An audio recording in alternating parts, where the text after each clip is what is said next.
boys! Kakatapos lang namin mag-practice.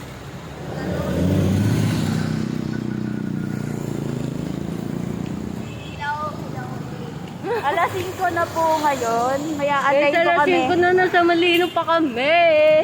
Mag-aantay po kami kay Blight kasi may pa-surprise daw po siya. Surprise na alam na namin. Naalam nyo na rin. Ay, Naganda ng background, sugar. eh.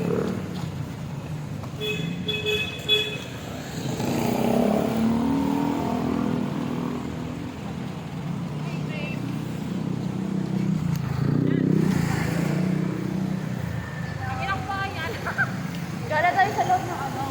Huwag na. Pagod na ako eh. Pagod na ako, Beso. Pagod ka na?